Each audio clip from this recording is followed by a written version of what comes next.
Welcome to the faculty seminars. My name is Paula Moore-Tabor. I'm Associate Director of Alumni Relations and member of the great class of 1976.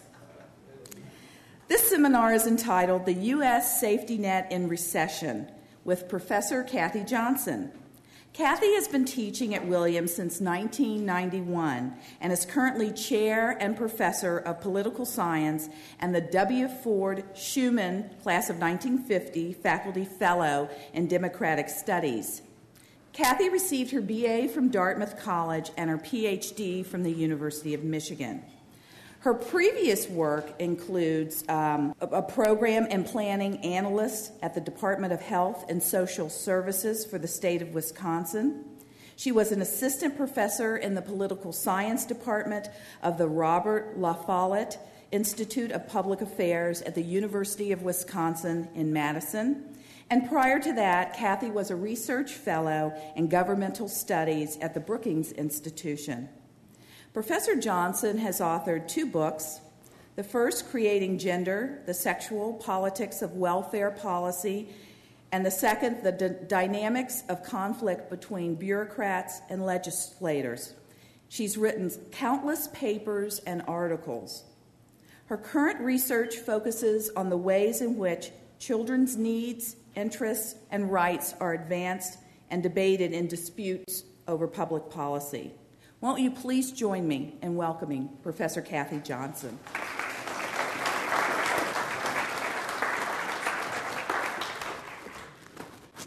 Good afternoon. Thank you. It's a pleasure to be here. I hope you have a great weekend.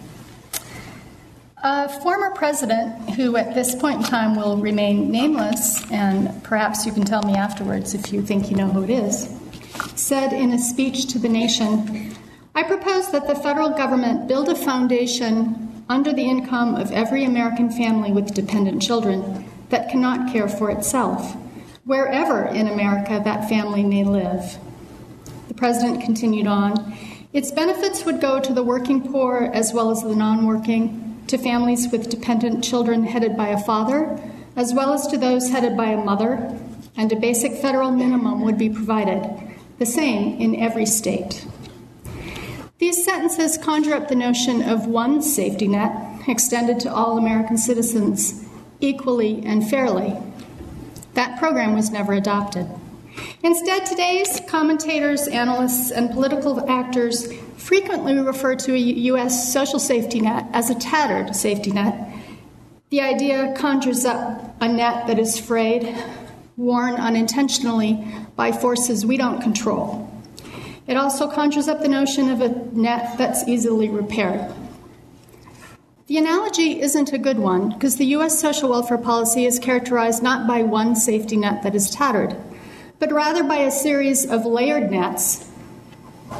I was asking around people if they could come up with some other phrase here. What is this thing? Sort of series of layered nets, each net having holes in them, so that if you dropped a marble through, some would catch and stop, others would fall down to the next layer, and others would stop then and keep falling. Those holes are deliberate. They're not there unintentionally. They are instead the result of intentional policy choices. They are denounced by some and lauded by others. Political scientists often talk about the ideological conflicts between Democrats and Republicans, whether those conflicts can be resolved through compromise, whether one side can beat the other, how these disparate views are reconciled to result in policy action, or, in many cases, not reconciled and resulting in inaction. Today, instead, what I'm going to concentrate on are not differences, but rather commonalities. In particular, recurring aspects of U.S. social welfare policy that still characterize our policies today and shape both the construction of those nets, their layering, and the holes themselves.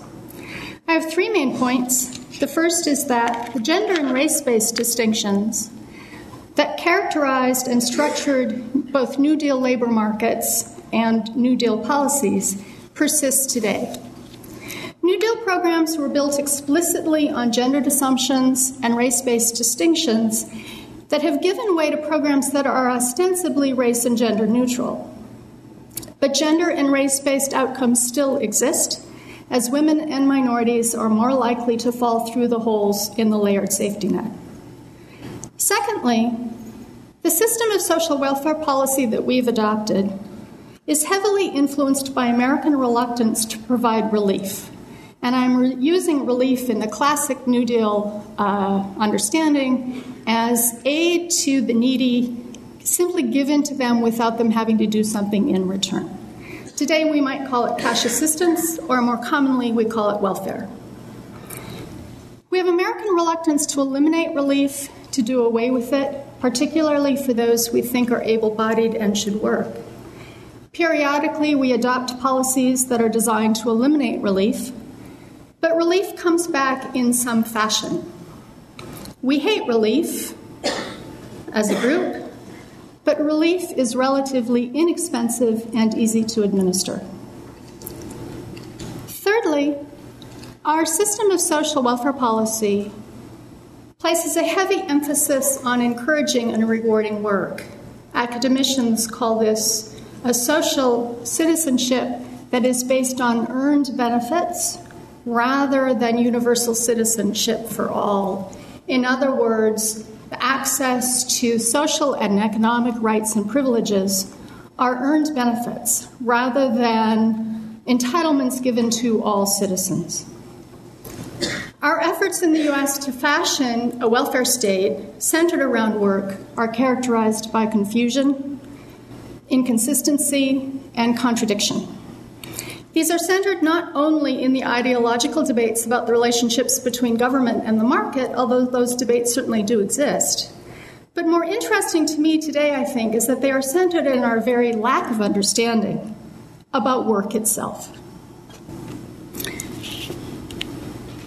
First, research by historians and political scientists have identified the many ways in which gender assumptions and race-based distinctions have shaped U.S. welfare policy. The overarching structure of U.S. social welfare policy was adopted in 1935 in the Social Security Act.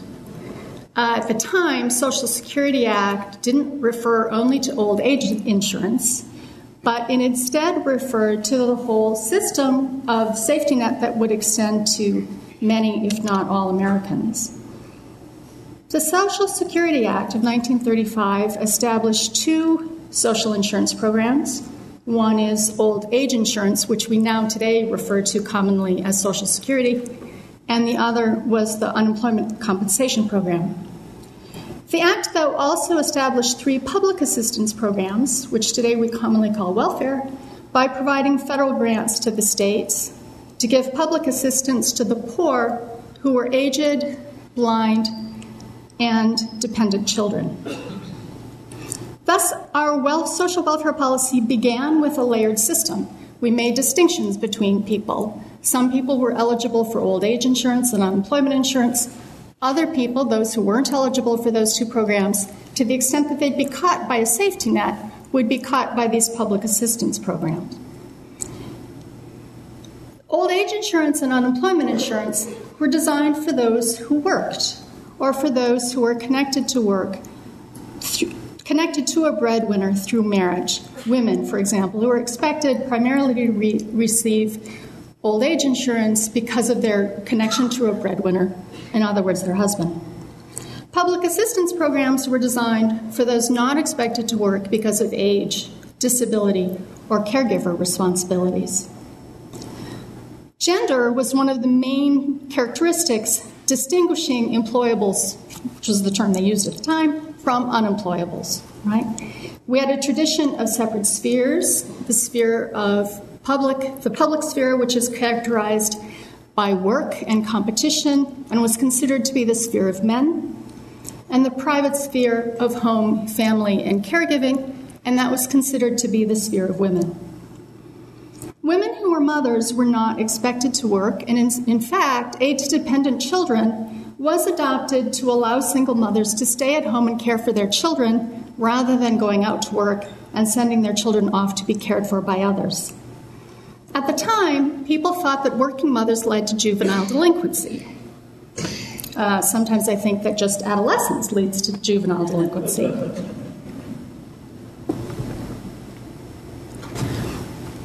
There are several quotes by legislators at the time. One of my favorites says, "In its own home, the child becomes the beneficiary of the tender love, the gentle solicitude, and the gracious care of its own mother."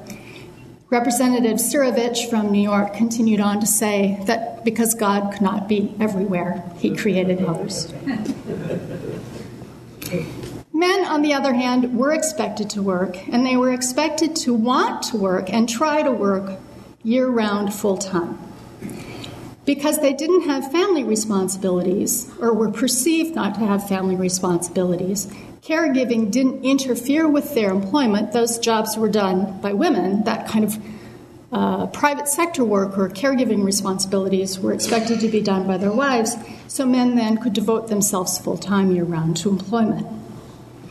Social insurance programs of old age insurance and unemployment insurance then offered income support to men who were seen as vulnerable to circumstances beyond their control, namely age and involuntary unemployment. The programs were structured in a way that did not undermine the work ethic. To receive benefits, individuals needed to have a work history, an attachment to the labor force, and benefits were positively correlated with earnings. The structure was intended to ensure that the benefits were seen as earned and therefore not demoralizing. It was income support that protected people from the vicissitudes of the market, and it was not to be seen as charity, but an earned entitlement for those citizens who contributed to society through their paid employment. This emphasis on earned benefits through a sufficient work history and attachment to the labor force meant that casual labor wasn't included in the programs when they were initially adopted. In turn, this exclusion of casual labor limited the reach of both programs, particularly for women and minorities. Both old age insurance and unemployment insurance started off as small programs that didn't cover all workers. Two groups of workers that were explicitly excluded by choice were domestic servants and agricultural workers. These were two occupations in which women and African Americans were heavily concentrated, and the fact that they weren't included in unemployment insurance and old age insurance simply meant that many women and minorities were not covered by those programs when they were first adopted. In addition, those who worked part-time or intermittently weren't eligible for unemployment insurance, for the program was targeted at year-round full-time workers. These exclusions meant that more than half of black workers and 3/5 of black workers in the South weren't eligible for old age insurance. More than half of African Americans, 80% of women workers, almost 90% of black women workers weren't covered by unemployment insurance when it was first adopted. Over time, old age insurance grew considerably, and though it is still not a universal program, people still have to have a work history to receive benefits from Social Security or connected to a breadwinner. It is almost a universal program, and one in which gender and race-based distinctions don't play a huge role in the way in which people experience that program. It's also had a significant role in reducing poverty among the elderly. Unemployment insurance, however, has not adjusted to a changing workforce and labor market to become a universal or even nearly universal program. Although more than 90% of jobs are covered by unemployment insurance, the percentage of unemployed workers who receive benefits today has declined. In the early 1970s, about 60% of the unemployed received benefits through unemployment insurance, and today that figure is about 40%. So think about it. That means that 60% of the unemployed today, roughly, are not receiving unemployment insurance benefits. The unemployment insurance program was designed for full-time year-round industrial workers who were laid off, and then the expectation was they would be rehired into their previous positions once the economy picked up. We now have, though, a workforce that has much more extensive part-time, low-wage, and sporadic work.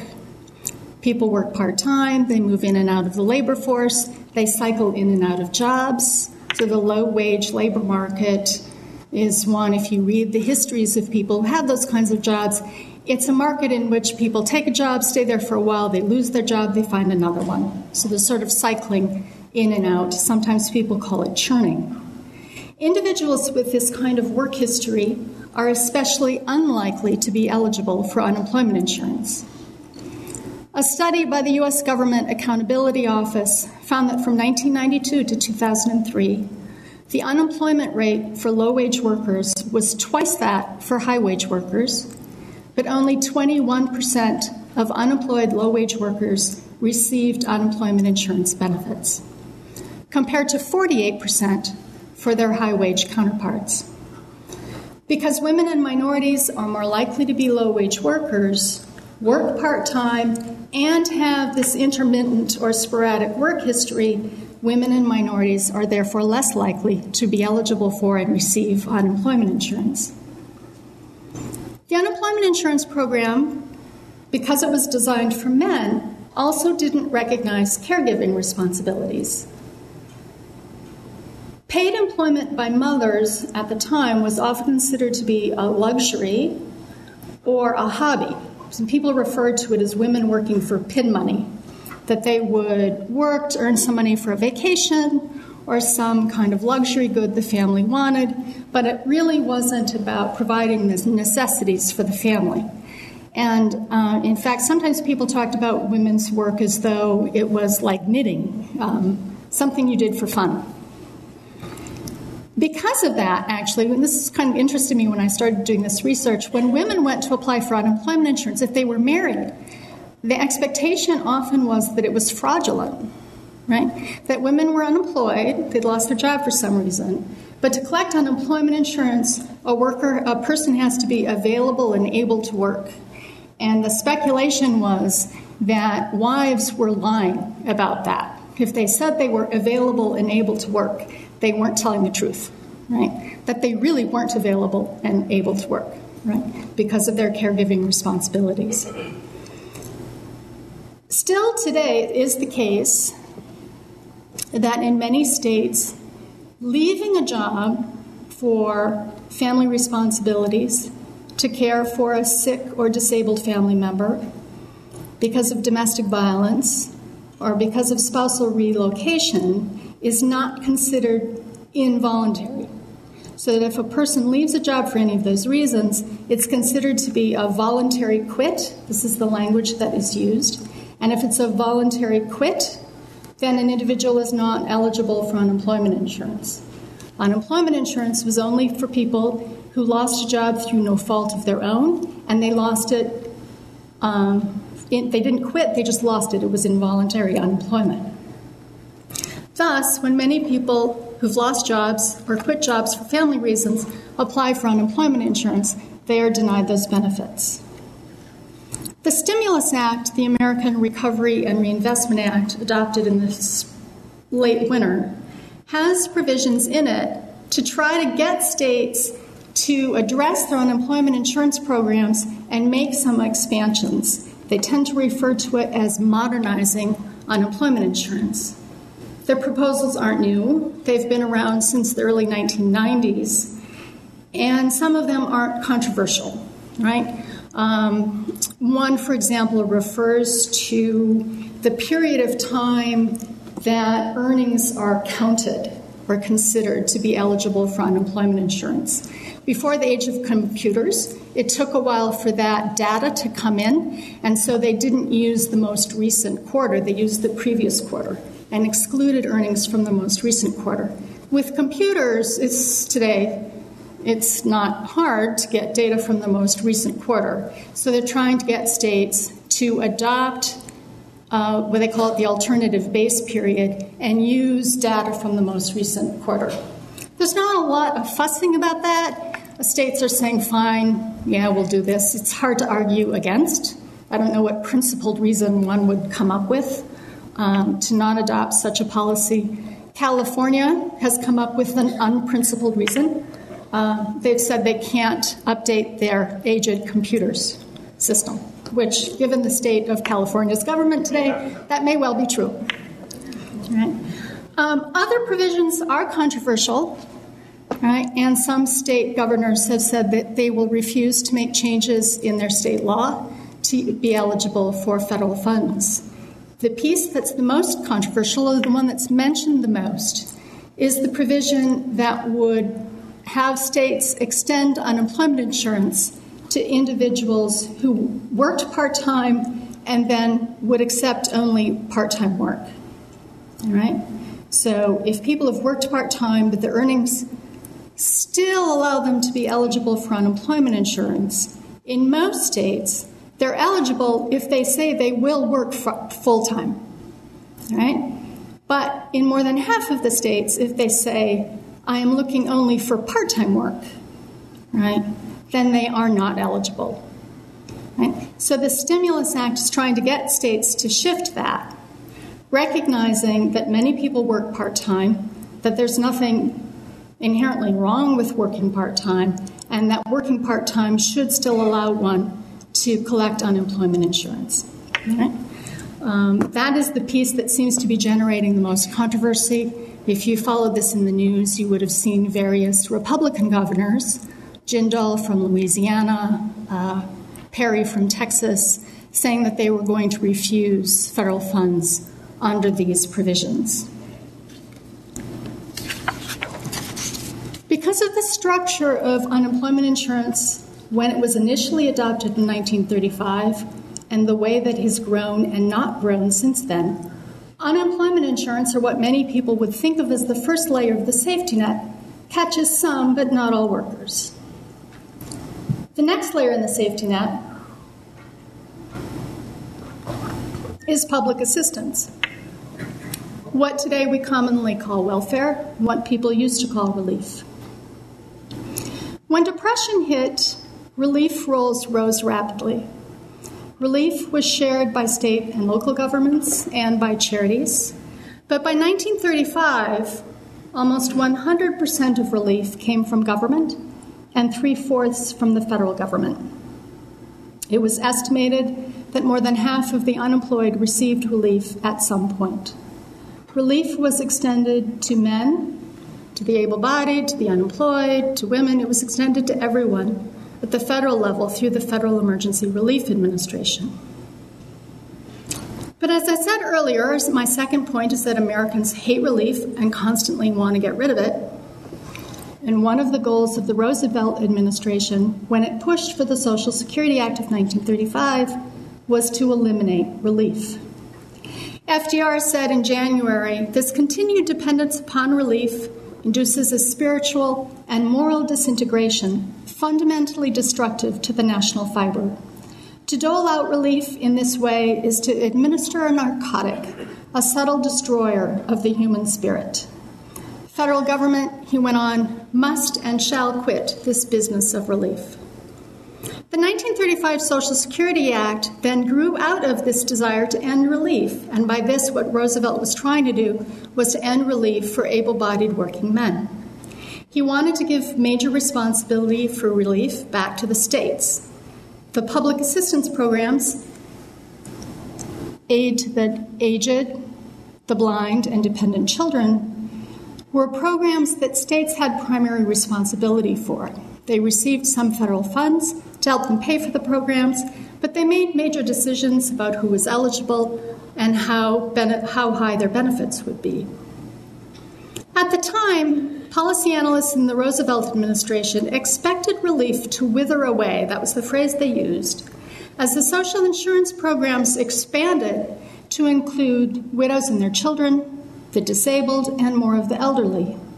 But relief didn't wither away. Rather, it grew. The analysts had miscalculated just how much of the population was connected to a breadwinner or had the work history that old age insurance and unemployment insurance expected them to have. As relief grew and expanded, animosity toward it grew as well. Politically, most of that animosity was settled on AFDC, aid to families with dependent children, or what people commonly call welfare. Racial tension, concerns about the status of the nuclear family, debates over women's role in society, all joined together to result in a tense, tangled, conflictual, and ideological battle over relief, work, and gender. Welfare reform in the mid-1990s, the adoption of the 1996 Personal Responsibility and Work Opportunity Reconciliation Act, which people just call welfare reform because it has the rather awkward acronym of PWARA, was actually a program to end relief, right? One of its central goals was to adopt first time limits on the receipt of cash assistance and then a lifetime time limit, right? So welfare reform in the mid-1990s ended aid to families with dependent children, replaced it with a program called TANF, or Temporary Assistance to Needy Families, and the centerpiece of that was to reduce and then limit the time period in which women and their children could receive cash assistance under this public assistance program. As states implemented TANF, they embraced the end of relief and moved quickly to reduce welfare caseloads. From the mid-1990s to 2006, caseloads for cash assistance under TANF dropped by 70%. Today, about 40% of those eligible to receive TANF, and many of the poor are not eligible, receive benefits from that program. So 60% of the people eligible to receive TANF cash assistance do not. States adopted a number of policies to reduce their caseloads and to limit people applying and coming on the rolls at the front end. They adopted stricter time limits, tougher work requirements, and more stringent sanctions. They also made it more difficult to apply for aid through policies such as job search requirements. Many states require that if someone comes in and applies for welfare under TANF, they're told, before you can get TANF, you have to go job search for several weeks. Right? So you've come in, you've applied, now go look for a job. After those weeks have expired, you can come back. Right? Another policy that states have adopted is called diversion payments, or a one-time grant that they would give to someone.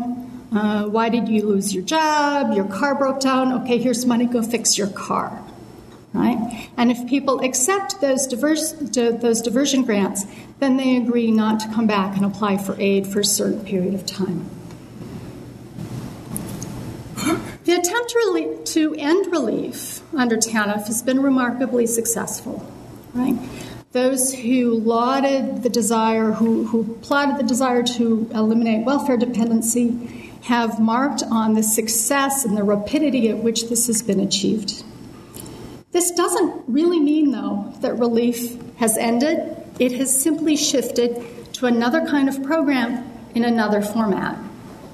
Relief has shifted primarily to what is called make-work-pay efforts. Right? One of the arguments that was made during the 1990s, which was difficult to dispute, was that many people wanted to work, but they found that they could only get low-wage jobs, and many people who had these kinds of jobs found they simply couldn't do it. They didn't earn enough to cover their child care responsibilities. They lost their Medicaid eligibility. They couldn't sustain their families on these low-wage jobs. So the argument and the policy that was adopted at the time was one to say, okay, let's adopt a series of policies that support low-wage workers, right? So states shifted much of their TANF money to work support programs like child care assistance, transportation assistance. The federal government expanded earned income tax credit. The earned income tax credit is a refundable tax credit that operates through the income tax. It is really cash assistance for the poor and low-income workers. But to be eligible for earned income tax credit, people have to work. Right? So the benefits that one can receive from the earned income tax credit rise as earnings rise, then steady off, and then decline again. People without a job with no earnings aren't eligible for the earned income tax credit. Today, spending on the Earned Income Tax Credit is about 4 times the amount of spending on cash assistance under TANF. So relief hasn't ended, it's simply shifted. Before, it was focused primarily on people who didn't work. Now it's focused on low-wage workers. The problem with this approach, of course, is that make-work policies provide an effective safety net for people who have jobs. They don't provide an effective safety net for people who don't have jobs. When people don't have earnings, they don't qualify for the Earned Income Tax Credit, they lose their child care assistance, they lose the child care tax credit. Okay? If they've lost their job, what do? AFDC, in fact, when it operated, was a de facto unemployment insurance program for poor single mothers. The research showed that many women cycled on and off of AFDC based on whether or not they could find a job. They'd find a job, their child care would work out for a little while, they'd work, they'd leave the rolls, right? Then something would happen. They'd lose their job, their child care arrangements fell apart, they found they just simply couldn't sustain it financially anymore, they'd go back on AFDC. They weren't eligible for unemployment insurance, right? So they instead used public assistance in this fashion. But states have made it extraordinarily difficult for the poor and other low-income workers to use TANF and public assistance as a de facto unemployment insurance program. Right? Many states, because of these front-end policies that discourage people from going on the rolls, people don't come in and apply, right? Or if they do, they're pushed off again, right? Since the onset of the recession, caseloads across the country have stayed relatively flat. They've increased in a few states, but declined in others. They've even declined in states like Michigan that have very high unemployment. The Stimulus Act has provisions within it to try to get states to expand their caseloads a bit through this time period. There's some incentive funding in the Stimulus Act for TANF, but it's unlikely that the states will do this. One reason is that this provision requires matching funds. So states, if they want to tap into the federal funding for TANF, have to put up 20% of the funding from their own state budgets. The second reason is, and states aren't going to do that, right? They're faced with budget deficits. They're not supposed to run deficits. They've got to cut spending. Where are they going to cut it from? Wherever they can get, right? California, not to harp on California, I don't really think it's a prototypical state, but California has instead proposed to eliminate their TANF program entirely. Right?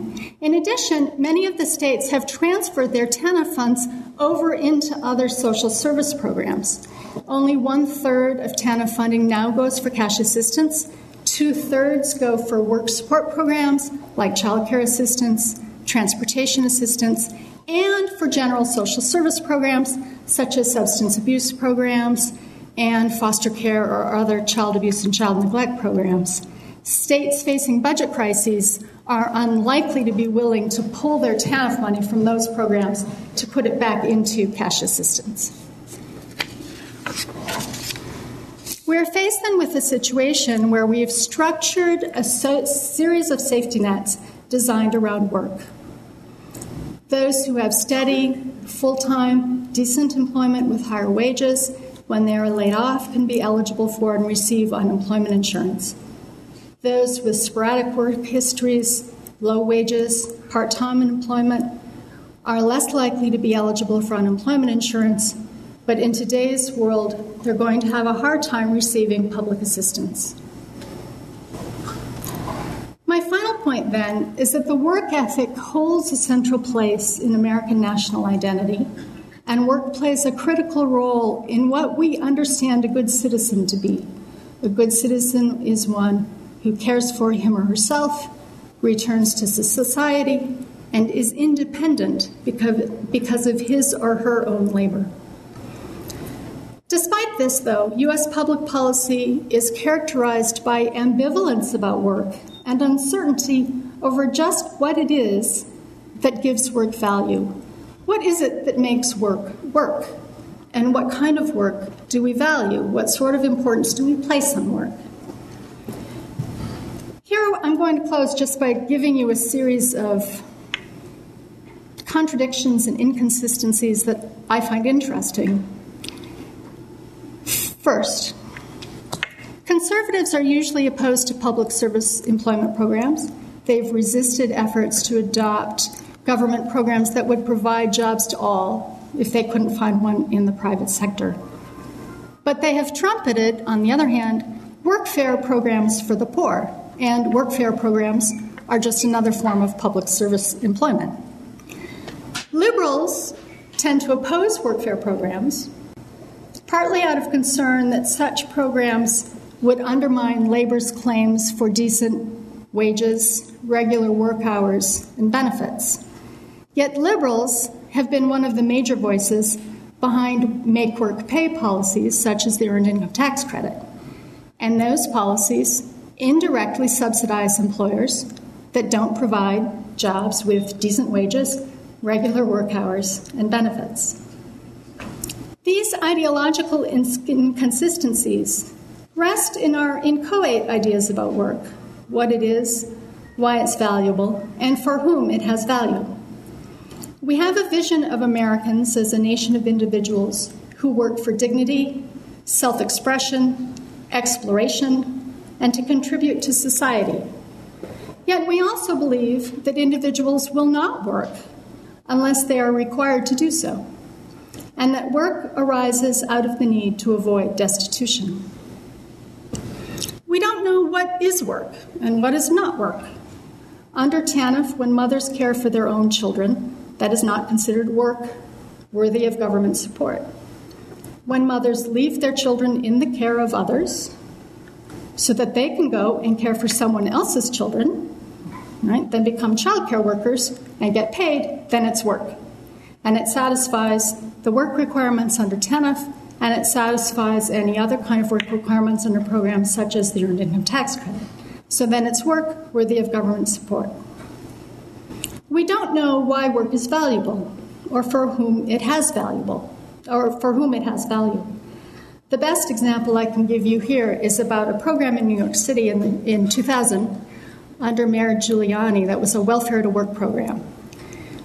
So the idea was there are businesses that need to hire people, there are welfare recipients that need jobs, we'll see if we can match them up.